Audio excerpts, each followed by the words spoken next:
Oh, hoodoo. Hey, peace, comrades. Peace to the Ndugu, the Kaka Nadada. I'm in my African bag right now. Hey, peace to everybody tapping in. Welcome to We Charge Colonialism, Pan-Afrikan book club. I'm here with my brother, my ace, Frank. How's everything going, Frank? I'm doing good. Peace, everyone. Welcome back.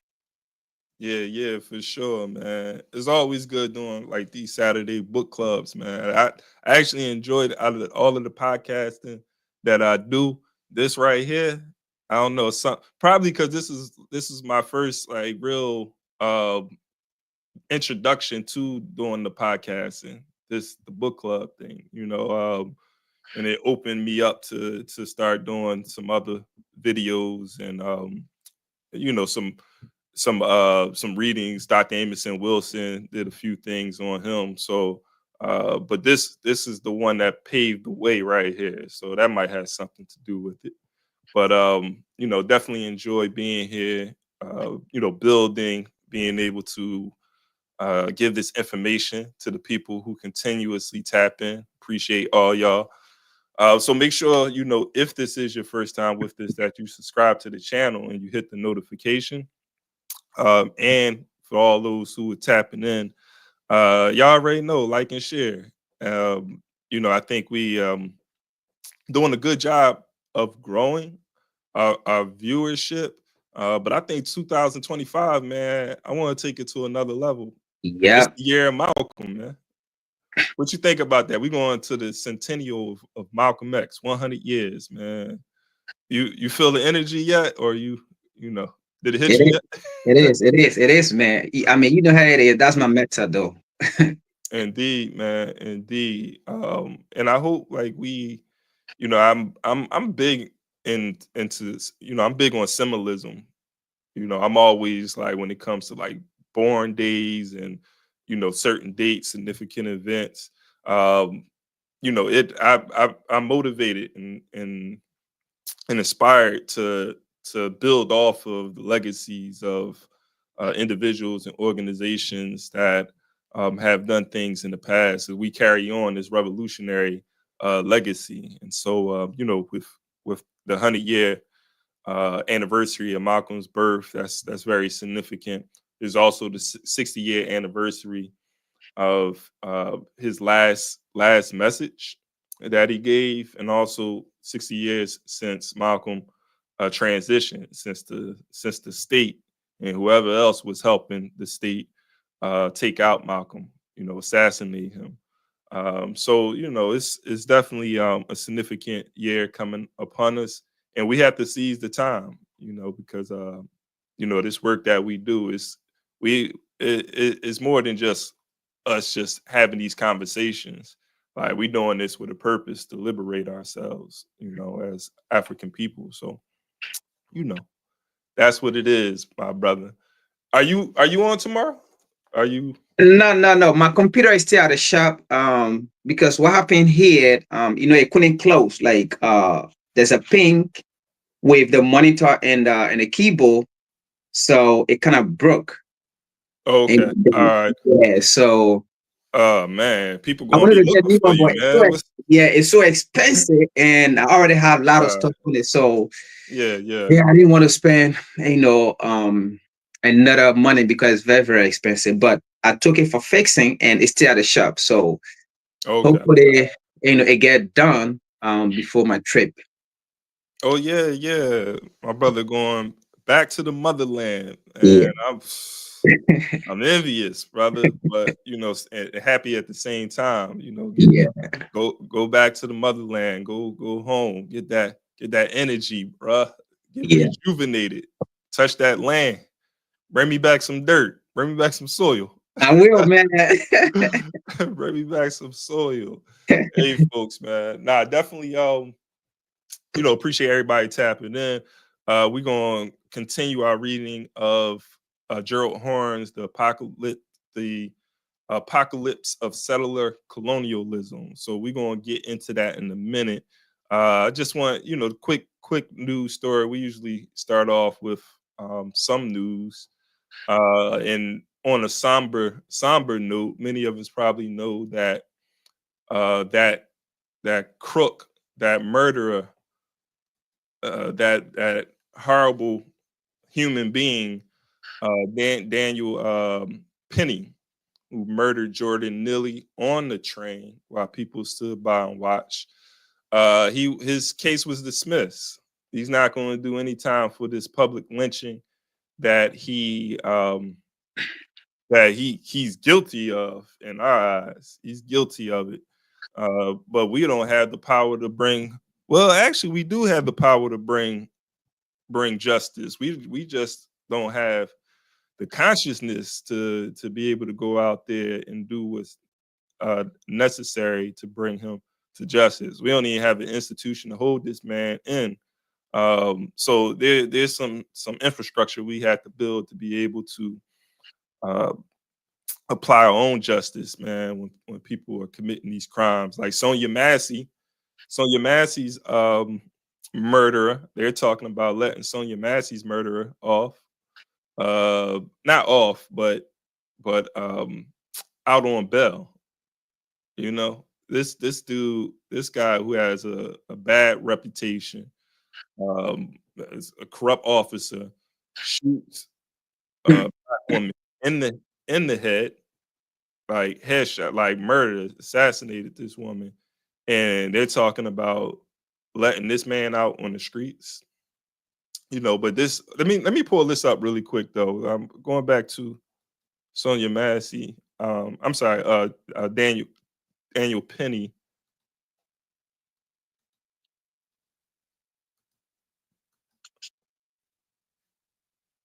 So Daniel Penny, to join Trump suite at Army Navy football game. So the president and vice president invited this man to the football game to hang out with. You kill a black man and get to hang out with the president as a result of that.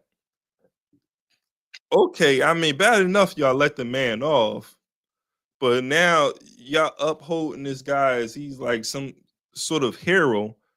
When first of all, the man that he killed, the man that he murdered, was dealing with mental health issues. It wasn't like he even was dealing with someone who was in their right state of mind, right?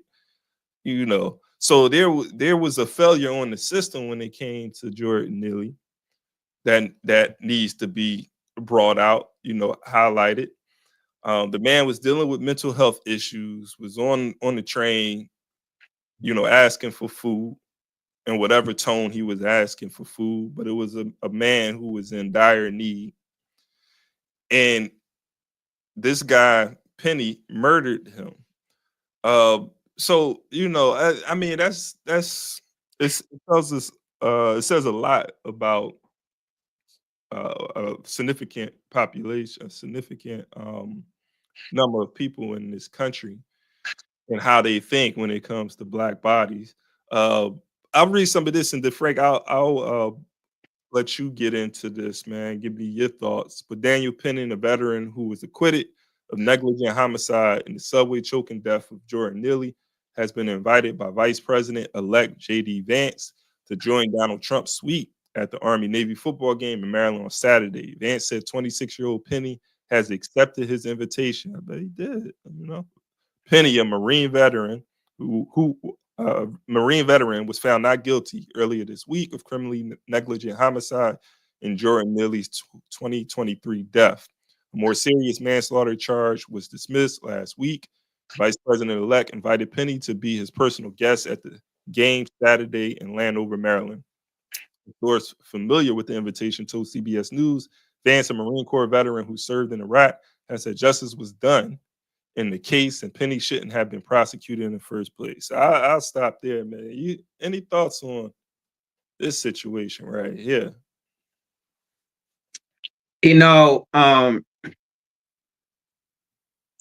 As a black person, first of all, you see how it's not even on the media. I don't know if it have been there, but I can tell you, had it not been the black man, or let's say if it was any other race that we know, and where this person is begging or asking for food to eat, and he got shot or he got killed, we all know how the media was going to portray the story that, oh, there was a homeless man, he was a homeless man, homeless white man, and he just wanted to ask for food to eat. He just wanted to eat, he had not eaten for a couple of days. He just wanted to eat, and his life got taken away. He was going to have the sympathy that the black man who also went to look for food to eat or to ask for food to eat, and that he's not getting, he was going to have that sympathy had it been the other side. But again, let us also understand the reason why some of these things happen where actions are not being taken and they let people go. The truth of the matter here is, we all know, the importance of black parts, black organ. So that is why some of these things happen and actions are not being taken. All right. The reality here is, as a black man in the world, not just in this country, but in the world, black organs are very significant, are very important. So that is why you see black people being missing, being killed and things. The truth here is their organs are being removed. Their organs don't go with them in the grave. Their organs are being removed. They don't go with them in the grave. Are being removed.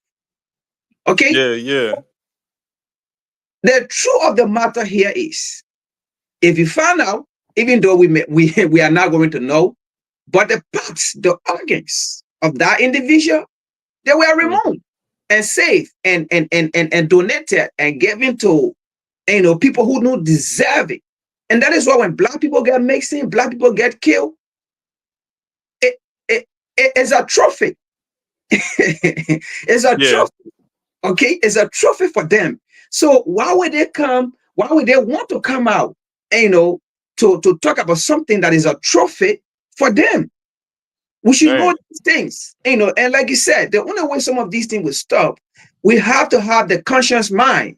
Okay, no one going to bring justice, no one going to speak for us, because if we expect the other side to come and speak for us, it's not going to happen.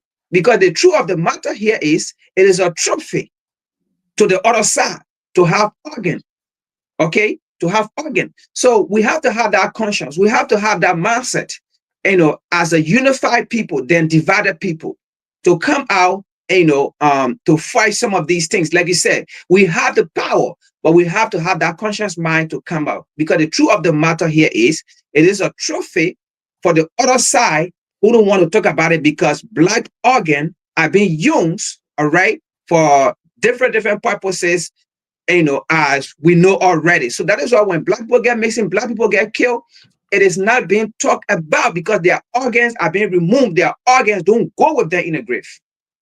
Yeah.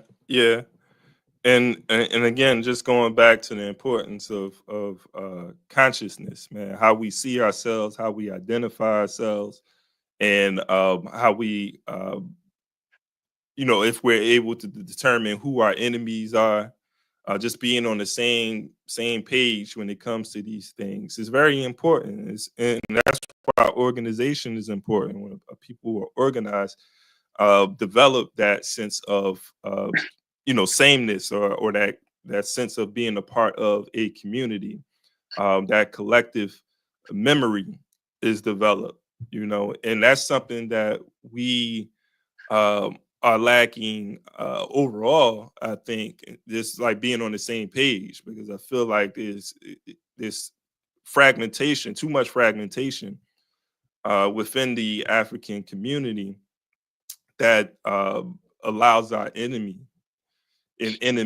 to be able to take advantage of us, to be able to get away with murder. In this case, man, and so many other cases. Like there's the reality is that there are situations, vigilante murders, police murders that are happening across the country that just don't get the media attention, unfortunately, and that keeps us from doing what is necessary as well. And Yeah. just to add on that, right? Just to add on that, right? You know, and the truth of the matter here is, white media, right? We should not expect them to even talk about these things, because Absolutely. if black media, Yeah. for example, this is where like how do you call it, NAACP, right? These are the things Yeah. that they need to talk about. But again, when you look at the history of the NAACP, right, you will know that in African mind, in black people mind, this is an entity that was formed, or that is there to solve or to look into black people problem, right? Because specifically it's for black people, right? But the reality here is, if you do a history and see the principle in which this NAACP was founded, right? Let me just give a brief history. You know, from the 1800s, right? We have Pan-Africanists, because like Martin Delaney, right? Like Heron, right? Just to name a few. Now, coming to the 1900s, we have two great Pan-Africanists who were, the force, right? And that was Marco Garvey and David E.B. Du Bois, right? From the 1900 or from the 19th century. Now, these two people, and this was the beginning, right? Was the beginning of the formation of the NAACP. These two people work together, but again, they have different philosophy.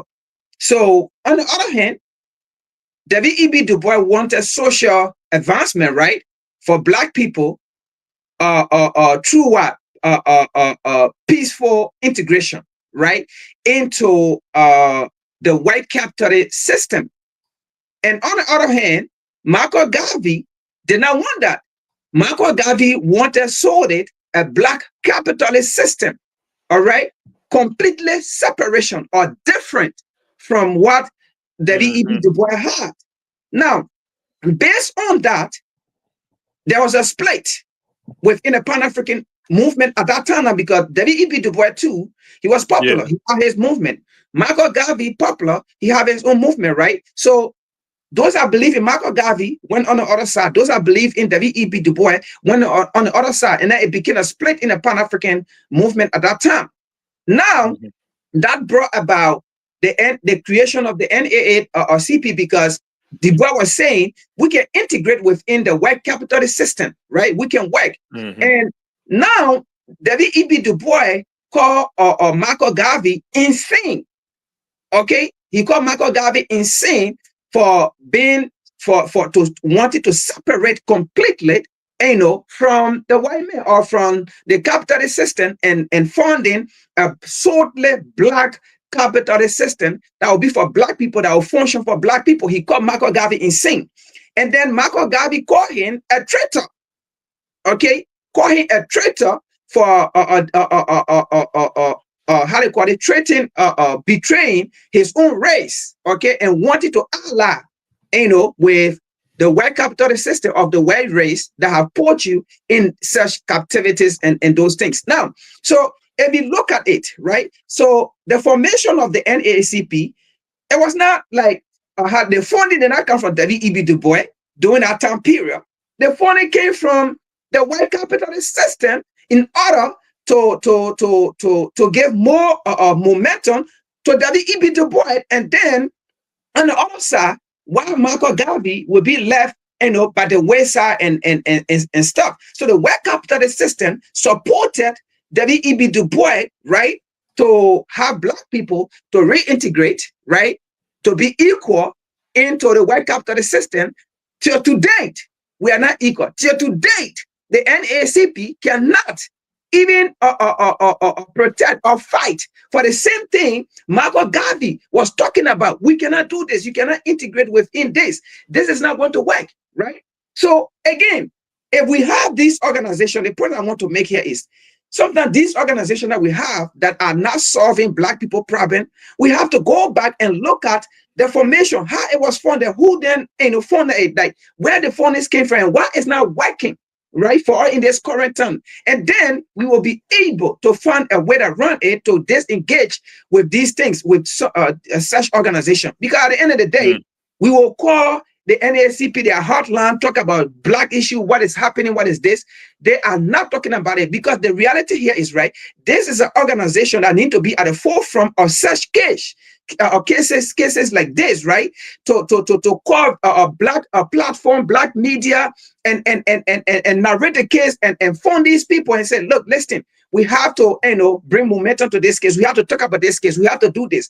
But in it all, the Black entity, the Black organizations, they are silent. If they are silent, do you expect white organization, white capital organization to go and make noise for us? Absolutely not. No, I appreciate that. I'm trying to see. Peace family. Are you able to turn your camera on?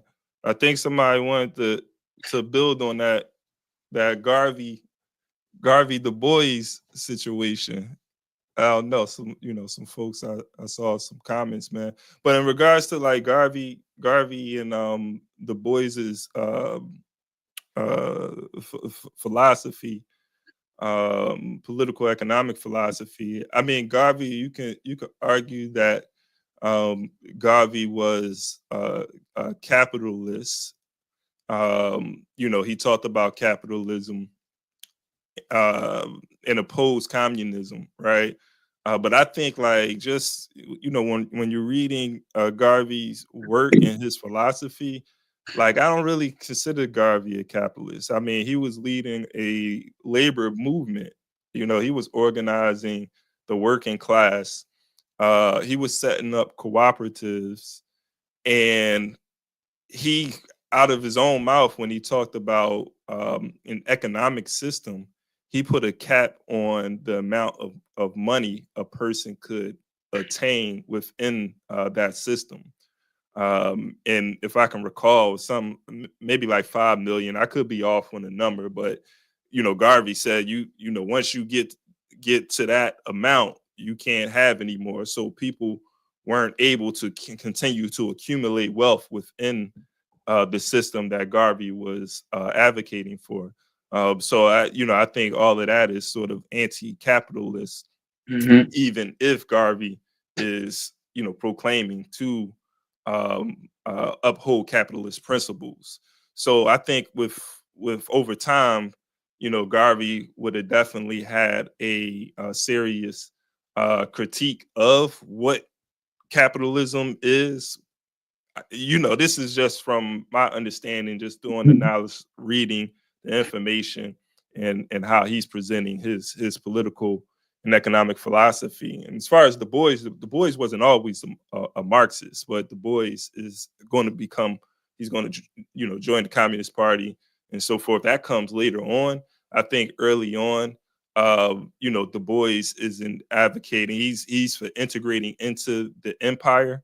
And really, some of that early work, you don't really see a lot of some of Du Bois's early work. You don't see a lot of critique of capitalism, but he does over time begin to develop a critique, sort of like this third world critique, where he's looking at how race is playing a factor and how colonialism is like there's a race and economic sort of this intersection of both of those things that is being exported. He talked about America exporting its oppression and exploitation of African people in America around the world. So there's a lot, there's a lot there to like really build on. But I just wanted to at least put that out there, and maybe as we continue to do, maybe we should do something on Du Bois and Garvey, man. I definitely had some articles. Now I'm thinking about it. There's several articles that I have that talks about the Du Bois and Garvey sort of disagreement or beef that they had. So let me see. So in this inception. Oh yeah, man, nah, for sure. Right now, but engaging conversation, that's okay. All right, we're gonna transition into the book, but I'm gonna let you build. So I'm gonna bring you up. Hey, Cali Money, That's what it sounds Salam. like. You on that capitalism, man?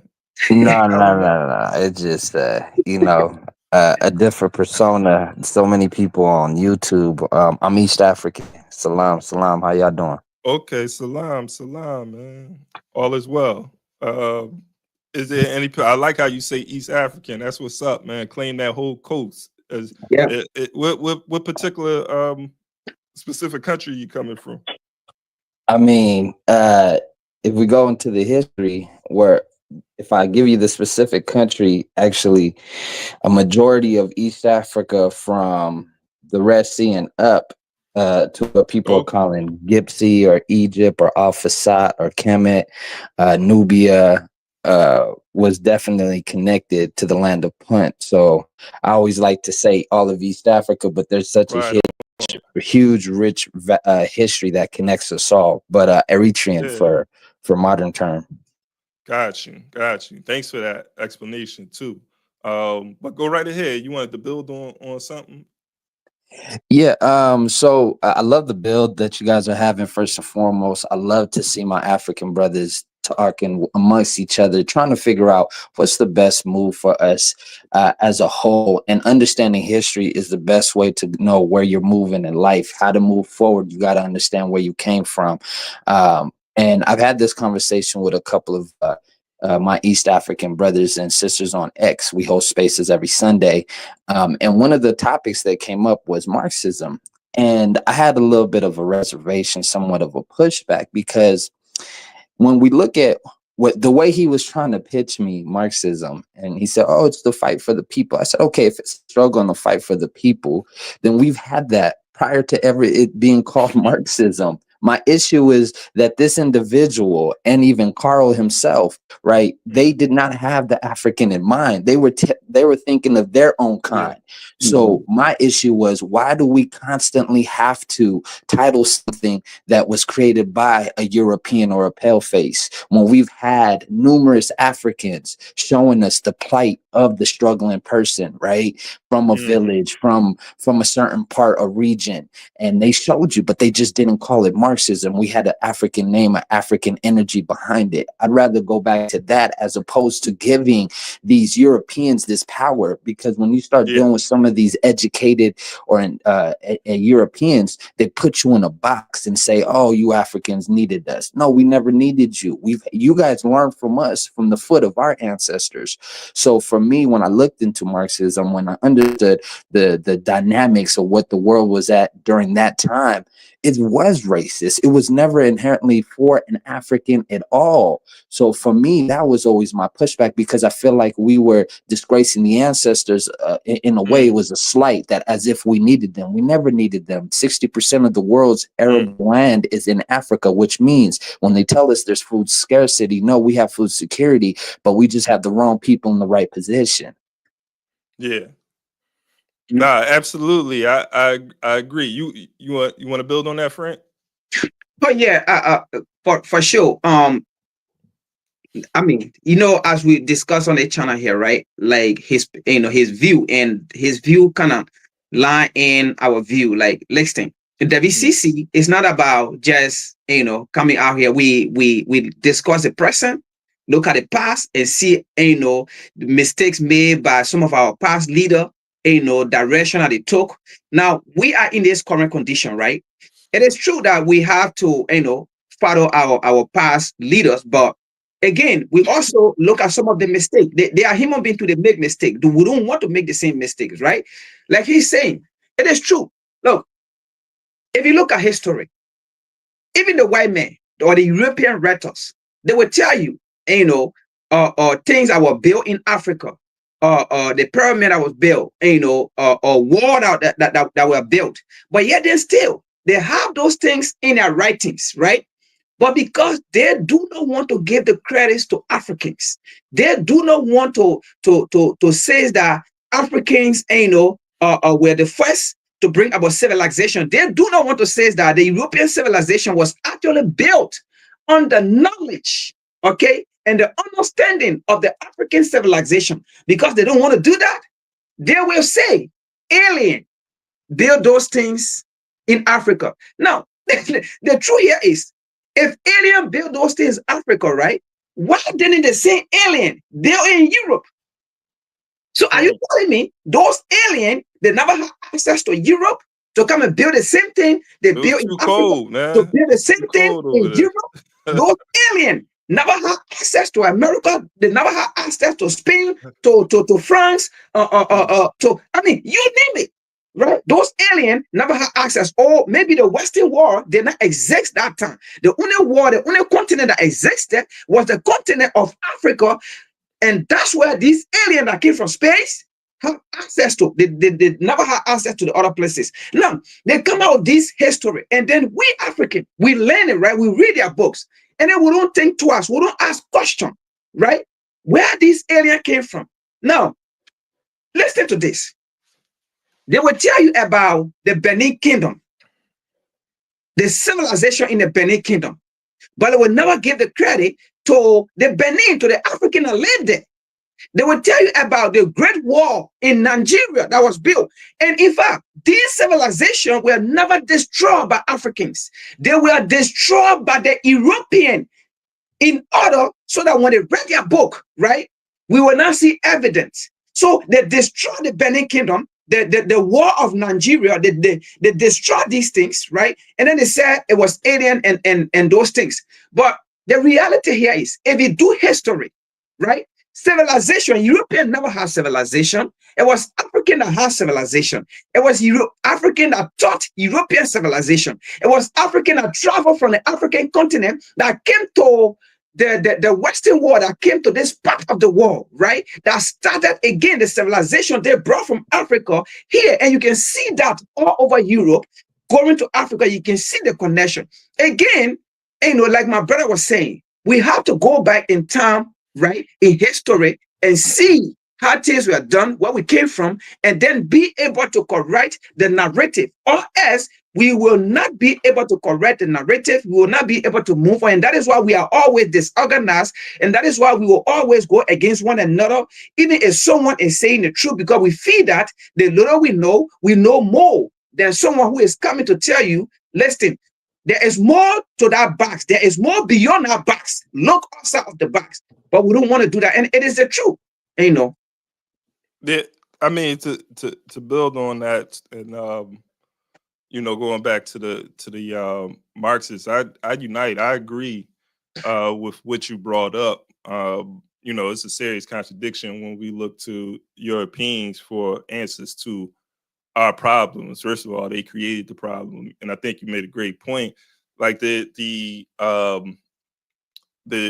critiques, theoretical frameworks that was developed by these philosophers, the theoreticians in Europe. They were looking at the problems of Europeans. They were coming from that point of view. And because they had a monopoly on information, we just have been overwhelmingly influenced by their ideas, because we weren't allowed to produce, you know, under colonialism. You know, we were doing it, but not on the grand scale as they were, as the European was able to do, because we was under European domination. And those who were producing was still being heavily influenced by the ideas of the European. So it's important for us to go back beyond you know, European thought and center Africa. We talk about this all the time on here. It's like we have to become the subjects of our experiences, of our history. And from there, you know, we can look at everybody else as the objects and begin to explain phenomena from that perspective. We haven't. That's why I think Dr. Emerson Wilson, Marimba Ani, Dr. Bobby Wright, Frantz Fanon, you know, there's so many important, you know, people we need to be studying, because they're like dissecting the problem, like this falsification that we have, the falsification of African consciousness, Dr. Emerson Wilson talks about. So when you talk about Marxism, right, Marx what Karl Marx is doing is explaining contradictions that are taking place in Europe, but he's dissecting the capitalist system as well. But at the same time, you know, we can look at that and see how, you know, the same way that those contradictions of capitalism existed within Europe, and Marx is dissecting, you know, those same contradictions exist within the overall system, you know. But the only difference is, like, you know, Africans, we can use that framework to understand and break down capitalism, but it's only an explanation. Like, we were living, and we were overturning, you know, the contradictions of capitalism way before there was a Marx. You know, when we look at the maroon communities, we look at the Haitian Revolution, all of these things that we are doing, and as we're overturning colonialism and capitalism, you know, fighting, resisting that, you know, we're developing ideas, whether we're writing it down or just like passing on oral traditions. But we have an understanding of, like, we don't need Marx to tell us that capitalism is busting our ass, you know, that slavery is bad, that there's haves and have nots, you know. But I think, like, it's that the position, you know, in the society, the position of whiteness, right, that allows, like, those ideas to, like, really flourish, and that's why Africans, like, really carry it on, because we don't understand or have the knowledge. Not saying all, because obviously, like, we're here having this conversation, but the masses of Africans don't have the knowledge to go beyond, like, these philosophers and theoreticians that popped up, you know, in the last 400 years. When they talk about age of enlightenment, like, we had our age of enlightenment. The darkness came when the European came, you know. But you know, I know we got to transition to the book, but I fully agree with you. But I think when it comes to Marx, there's things, you know, when it comes to information, though, like, we had one thing we got to make sure, especially, like, when it comes to science and math, like, nobody has a monopoly over those things, right?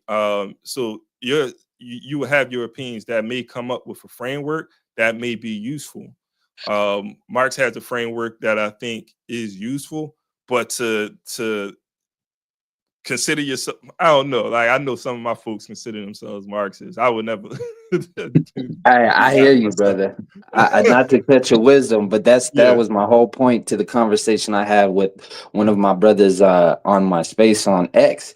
Is I was just trying to break down, just from a psychological perspective, right? When a child sees us as elders now, because now we're in the role of elders, right? We're not children anymore. So the younger generation, in my language, is called men essae. So men essae, when they look at us and they see us speaking about Marx, and we the way we talk, it's the tone. Usually it's not what you say, how you say it, right? Because that energy carries. So the child is picking up on this energy, and then automatically they're going to Google, they're going to go to the public library, look at the individual. What do they see? Another European paleface, because I don't even deal with the whole whiteness, right? Because the etymology behind that, go back to Middle English, BLEAC, that's really them.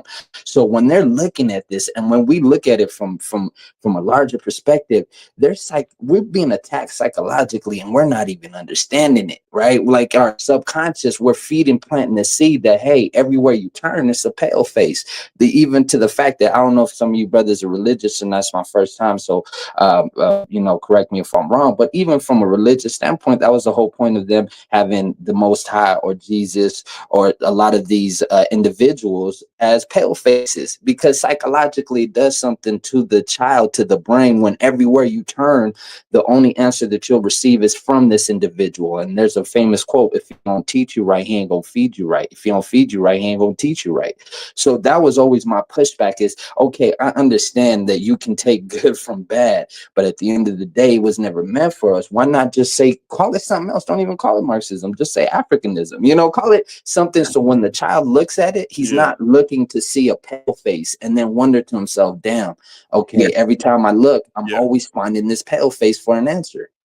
And no, absolutely. And we have to understand that we was dealing with dichotomies before there was a Marx, you know, because Marx is, you know, with the thing that people are taking from that is this dialectic, you know, materialism or his historical materialism, right? But these are things that we were doing way before Marx came on the scene, or way before any European came on the scene. We was dealing with dualities. We were dealing with contradictions, right? You know,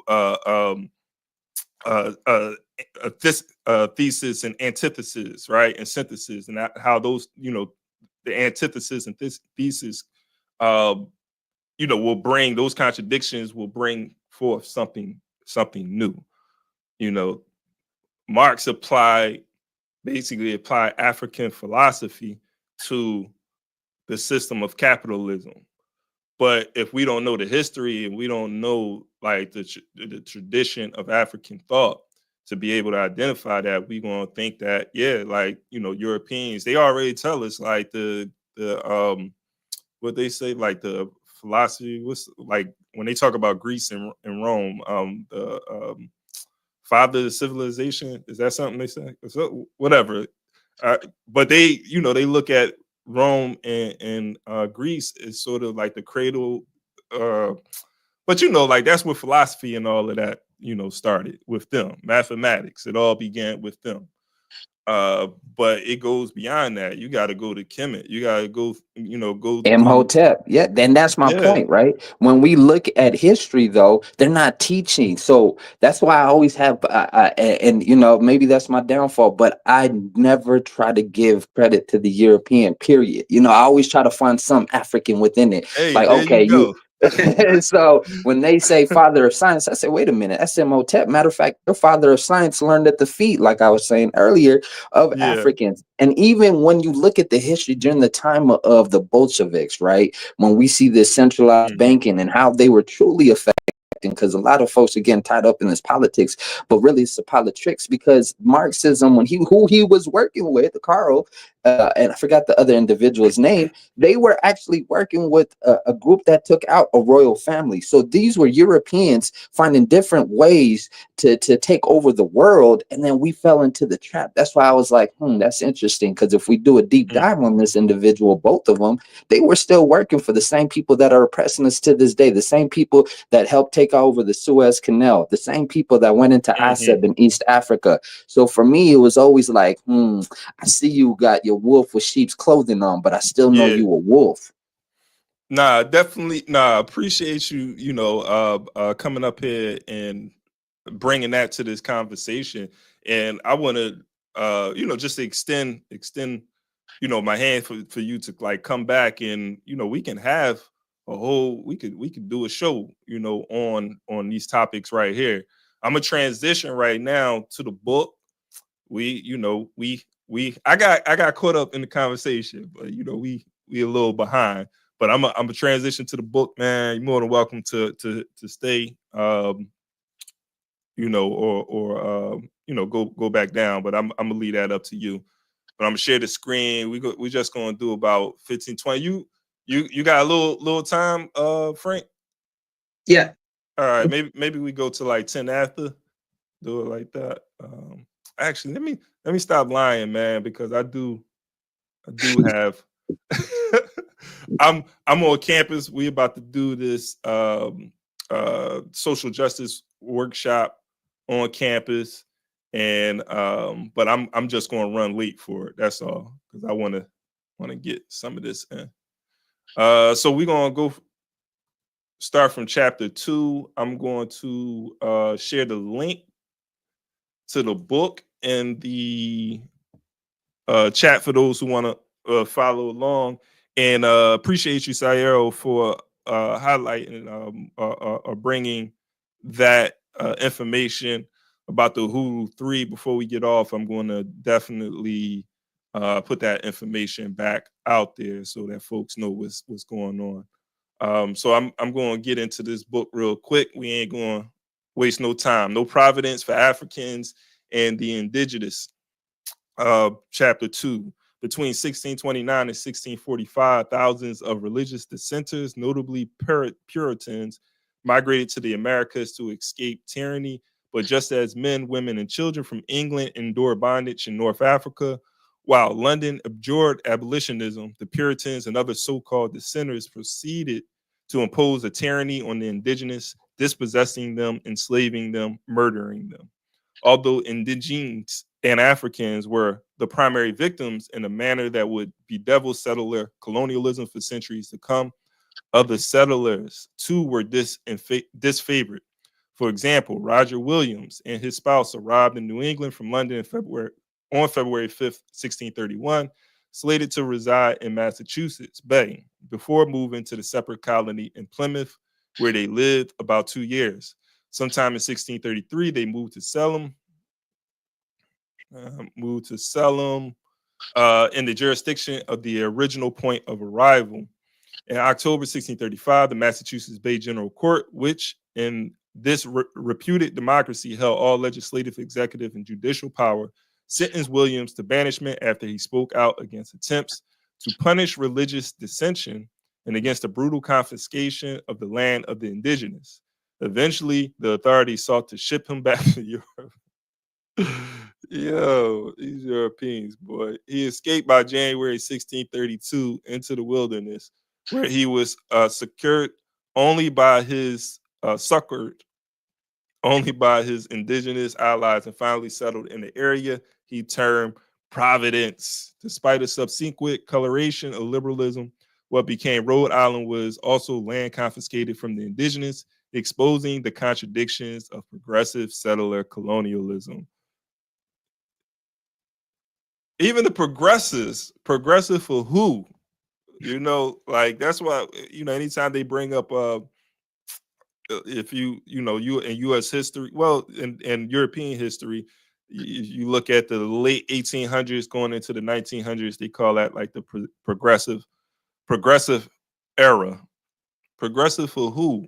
Who was African? How was Africans living at this time? So Williams himself facilitated the enslavement of indigenes, despite their rescuing him from the wrath of Massachusetts Bay. Of course, it was not as if Massachusetts Bay were sui generis. In a New Haven colony in Connecticut, the community was centered on the church, and word of the minister was law. Dissent was not permitted. Potential informants were everywhere. Any person so bold as to question the minister risked being brought before the general court and banished or worse. And just like what's going on right now, because you have the Massachusetts Bay Colony, right? And Plymouth, the Plymouth colonies, those are sort of the first colonies you're gonna have established, and what they call New England, right? Because this is indigenous land. So what's happening though is people like Roger Williams and others are breaking off because of religious tension. Like they have different ideas on how the religion should be practiced. Who has who has the who can participate in sort of elections, whether there's going to be like religious freedom or are indigenous people, are they going to live side by side with indigenous people or just encroach their land? So there's like these sort of disagreements that are taking place that is going to cause like some of these folks like Roger Williams to go and set up colonies of their own. So this is how you have like New Haven and Hartford, Providence, all of these other colonies are popping up. That has a lot to do with like religious dissent that's taking place among themselves. It is still true that from the inception, settlements to a degree evaded actually, Frank, you wanted to build on anything or should I keep going? No, go ahead. All right, it is still true that from the inception, settlements to a degree evaded the religious snarl of Europe. This was not necessarily because settlers were more enlightened. It was more because the perils of subduing Native Americans meant that the colonial elite could not be too choosy in selecting allies. Still, since the so-called Gunpowder Plot 1605, an alleged Catholic conspiracy in predominantly Protestant England, anti-Catholicism had become almost normalized. James VI of Scotland inherited England, Wales, and Ireland and the Channel Islands from his cousin Elizabeth, but was perceived as much too conciliatory toward Catholics. This conciliation did not necessarily go down well, and in later centuries of conflict between England and Scotland, depositing a reservoir of mutual hatred and suspicion, this was bound to cause problems for his rule. Conciliation toward Calvinists or Presbyterians was not necessarily helpful either, given their prominence in Edinburgh. Catholics were a minority in England, perhaps 5% of the population, but they inspired a disproportionate popular hatred and fear as they included many prominent adherents, including James' spouse and son and many of their courtiers, as well as some presumed extremists, for example, the group led by Guy Fawkes. Ultimately, many of these Catholics were to flee to what became Maryland, as London did exhibit flexibility in deciding who could populate settlements. But again, it was not Enlightenment that dictated this choice, but the necessity to quarrel settlers of whatever hue to subdue the indigenous. However, lingering anti-London resentment in North America helped to fuel the 1776 revolt. London's policy seemed to be supportive of exporting such presumed antagonists to the colonies, which could backfire if and when these opponents choose to ally with the crown's antagonists abroad. Thus, by 1634, certain privileges were granted to arriving Irish and Scots in Massachusetts Bay who would have been disfavored in London. In other words, homeland bigotry had to yield in the face of subjugating the indigenous. Ooh, man, it's getting so. Just to build on this really quick, I think one of the points. So far, what we've been reading in the last chapter and going into this chapter is still sort of like this, founding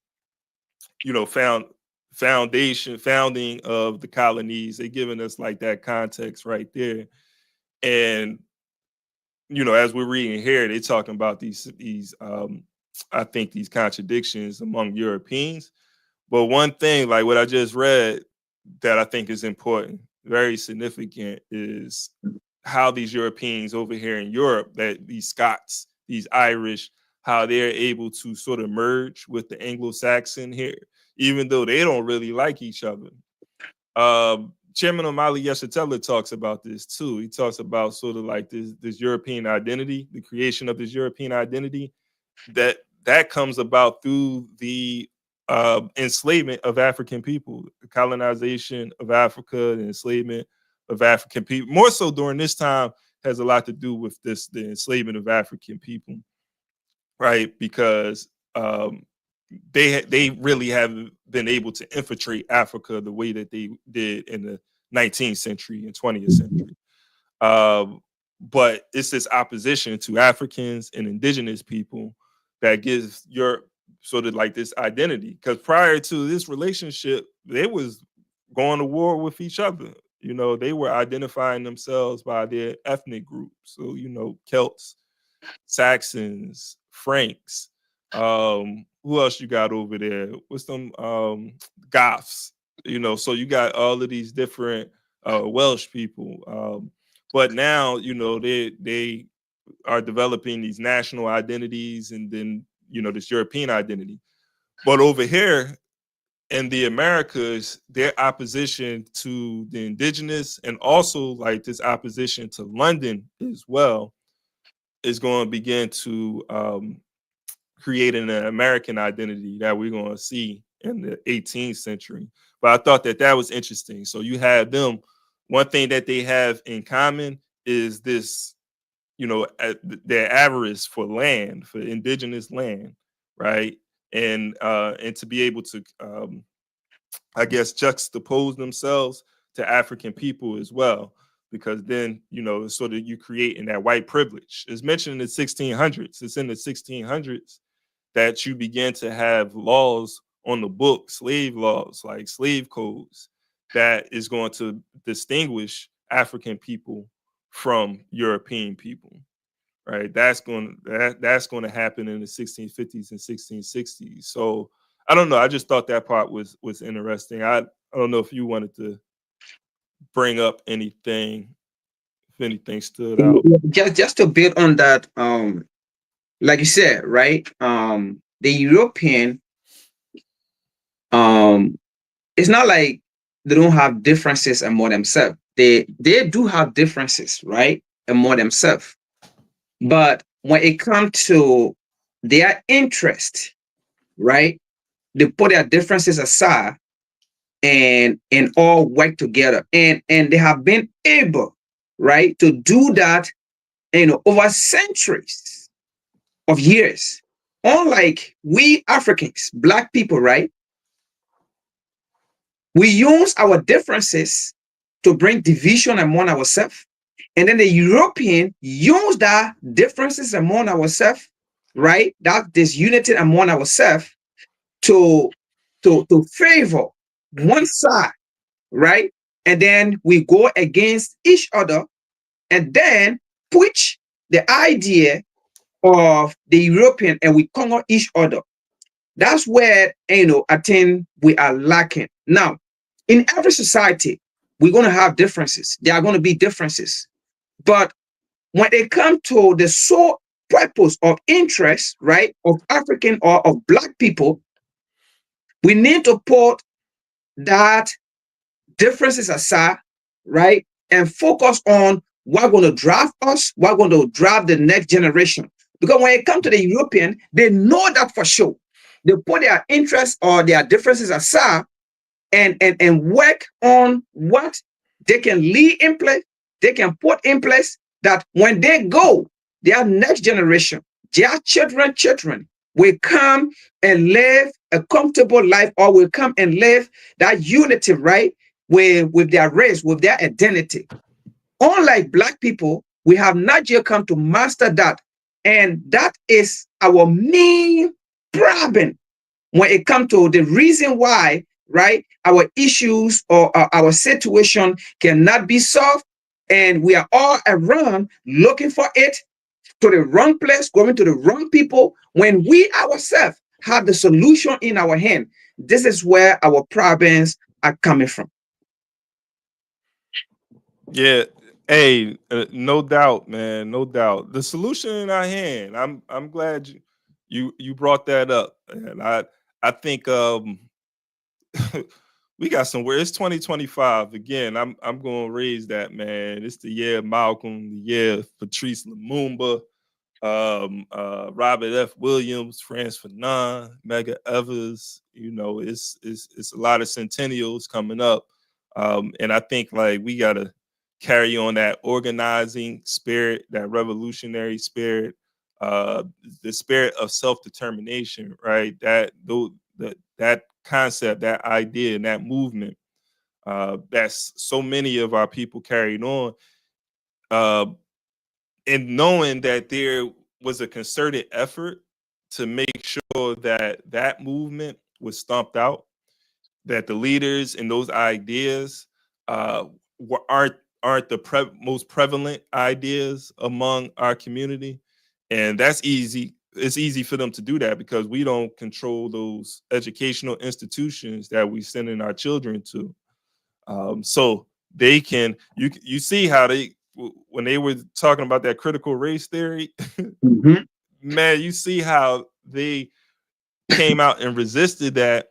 And Yep. now, they can use that as a pretext to sort of attack any Black history or thought that they deem radical, that the European, I just say the African, because who's going to come out in droves to stop that, to resist this type of information being taught to our children? It's going to be the enemy. Mhm. You're going to have some of the Callie was mentioning sellouts. You're going to have some sellouts, but it's going to be overwhelmingly the colonizing that's going to come out against this. So just imagine, like, we had a history where, first of all, we didn't even have a say what in regards to what the curriculum was for a very long time. That was being determined by outside forces. They even undermined our whole movement for independent education. In the 1800s, we was building independent schools and educating ourselves as far back as the 1800s, man.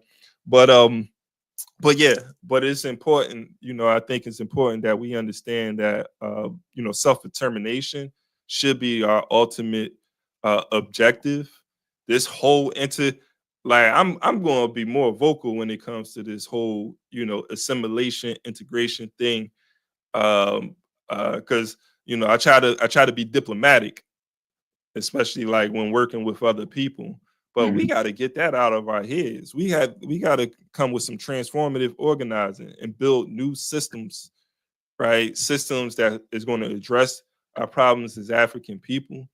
And if anybody wants to support that, that's not African, you can support that, but you can't be a part of that leadership. You can't be a part of the organizing for that, man. That has to be us talking among ourselves, having conversations, setting an agenda, and saying this right here is going to benefit us, and we can build with folks. Like, people may have their interests right at heart, and we can sit down at the table and say, okay, how is this going to benefit both of us?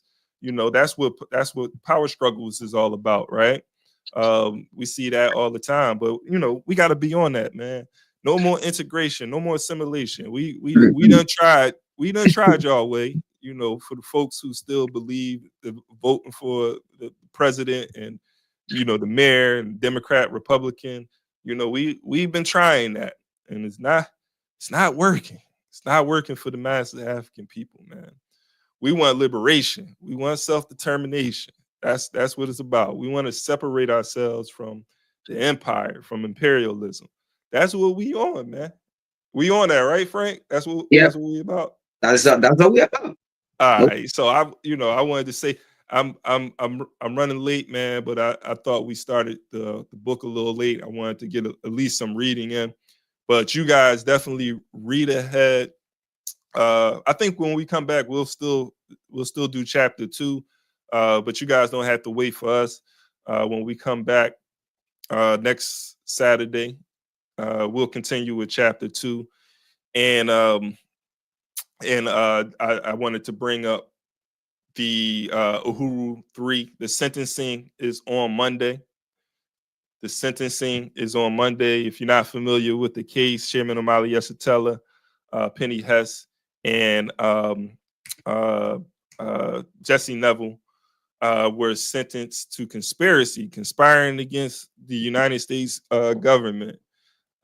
Hey, man, I'm a little, I'm like, these some trumped up charges, but at the same time, man, big up. I'm thrilled. At the same time, man, because I feel like this is something we all should be doing.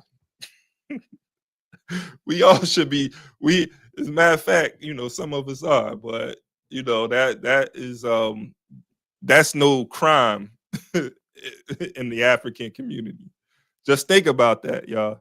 That's no crime. If we had power, they're doing exactly what they're supposed to be doing. But these is trumped up charges at the end of the day. So, definitely support if you're in the area in Tampa. Look up Chairman Omali Yeshitela. Look up the Uhuru 3 case. See how you can support. Monday is the sentencing. We got to make sure they get all the support. And because they might try to incarcerate, the chairman and the leadership of the Uhuru movement. So we have to be ready to respond if that was to happen. So stay tuned. There's definitely going to be an update on that. Is there anything you want to let the people know before we disperse? No, I'm good unless the brother want to give some info. I don't know, Cal. He might be on YouTube.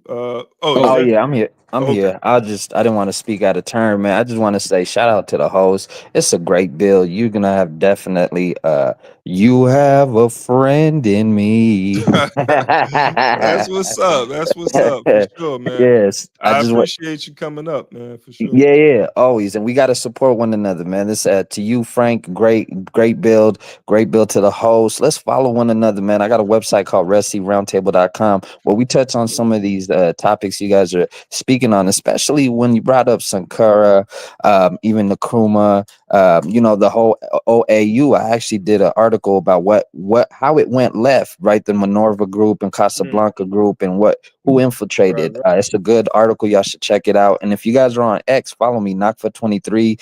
I usually just deal with our African brothers and sisters, but like you said, if somebody wants to come along to help us in our journey, then definitely, as long as it's beneficial for us, we're not taking no more 60-40 deals.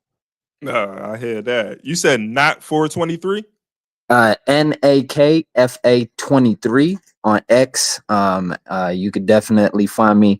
Follow me. I'll follow back. We hold spaces every Sunday, and we talk about the very things you folks are talking about today. No doubt. What's the website again? RedSeaRoundtable.com. I put it in the chat. The link is there. Check it out. We post articles every other day, touching on the very subject. So I just got to give you your credit, man. I love this build. Continue what you're doing. I'm definitely going to support you. Appreciate it. And always appreciate all of you for tapping in, being with us on this Saturday morning. So until next time, man, seize the time, keep that revolutionary spirit. Each one teach one. Make sure you're out there building with the folks.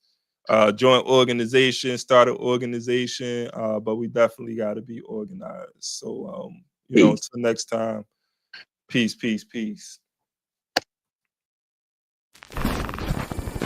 The white power structure, because that's all we have in America.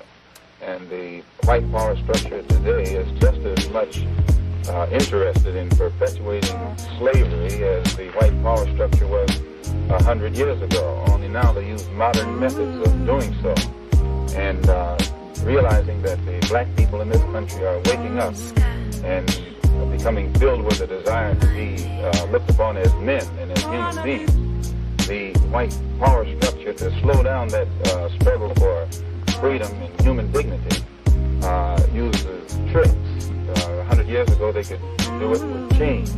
Today they use tricks. And one of the tricks that they've invented is this token integration, to get Negro, so-called Negro leaders to accept a few token crumbs of integration that don't solve any problem for the masses of black people in this country whatsoever, but it does make the hand-picked Negroes be satisfied to slow down the cry of the masses. And a good example of that is, as soon as the spirit of rebellion or revolution began to spread among the masses of black people in this country, and they began to take an active part, and they showed that they weren't confined to this nonviolent approach, then the government or the power structure began to sit up and take notice and